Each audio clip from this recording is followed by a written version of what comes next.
ትጥቅ አስፈታልህ የሚባለው ነገር ደምና ስጋችንን መለያየት ነው። ፋኖ ትጥቅ ይፈታል ምናምን የሚባል ነገር እኔ ለምሳሌ ትጥቅ የሰጠኝ አካል የለም። የሰጠኝ አካል ካለ እንታና ይጠይቀኝ አሳየዋለሁ ማለት ነው። ሲፈልግ ትጥቅ ፍታ ትላለህ። ማን ያስታጠቀው ማን ይፈታል? ትጥቅ ማለት ለመሆኑ ይገባቸዋል እናንተ? ማን ያስታጠቀው ማን ያስፈታል? እኛ ያሳምነው ልጆች ነን። መንግስት ትጥቅ አስፈታለሁ የሚለው ነገር ጠላቶቻችን ሊያስቡት ይችላሉ። አይሞክሩንም። አማራ በወለጋ በተለያየ ቦታ አንድ ምሽግ በአንድ ሎደር እየተቀበረ ያለው ሙስሊም ክርስቲያን ተብሎ አልተለየም። አማራ በመሆኑ ብቻ እያለቀ ነው። ፋኖ ላይ በጣም ብዙ ሙስሊሞች አሉ፣ በጣም ብዙ ክርስቲያኖች አሉ። ሰያኔ ካንተ ቢት እኔ መሞት አለብኝ የሚሉኝ ክርስቲያን ወንድሞቼ ጋር ለኔ ብለው የሚሞቱኝ ወንድሞቼ ጋር ነው የምሰለፈው። ለእውነት እንቆማለን፣ በእውነትም እንሞታለን። ይህ ቃላችን ነው። መንግስት አሁን ከብሔር ወደ ሃይማኖት የገባው ሊያቆም ይገባል። መላው ህዝብ ሊነቃ ይገባል። እኛ ከሙስሊም ወንድሞቻችን ጋር አንድ ነን። ፋኖ እንዴት ነው? ፋኖ በገዛ ገንዘቡ ገዝቶት ያስታጠቀን አካል የለም።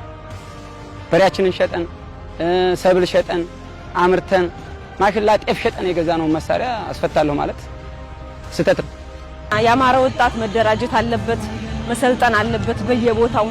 ይሄ የመኝታ ሰዓት ኔክስት ፕላን እቅድ የሚታቀድበት ሰዓት አይደለም፣ ነገን የምናቀድበት አይደለም።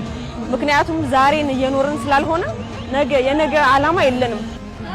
በፌደራል መንግስቱም የሚደረግ ተጽዕኖ አለ።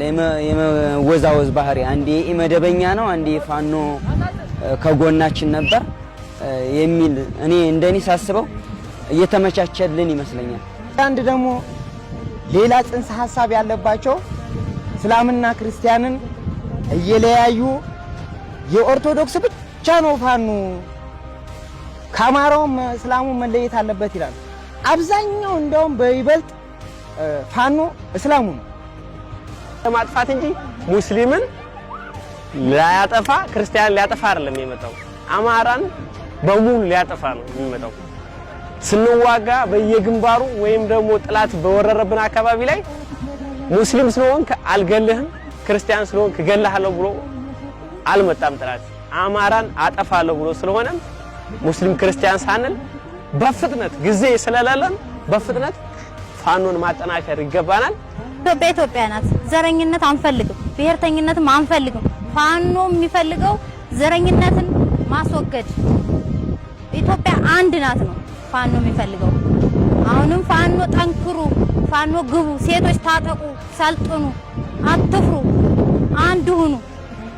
መፈክራችንም አንድ ጥይት ለአንድ ጠላት ነው። ጠላታችን ኢትዮጵያን የደፈረ ሁሉ ጠላታችን ነው። እኛን ሊቀብሩን አዋርደው ከመረገጥ ሊያጠፉ ስለሆነ የተነሱት በተጠናከረ መልኩ የትኛውም ጎንደር፣ ወሎ፣ ሸዋ፣ ጎጃም ሳንል ማንኛውም አማራ የሆነ በአማራነቱ ተነስቶ ራሱን ሊያድነው የሚችለው ራሱ አማራው ብቻ ነው።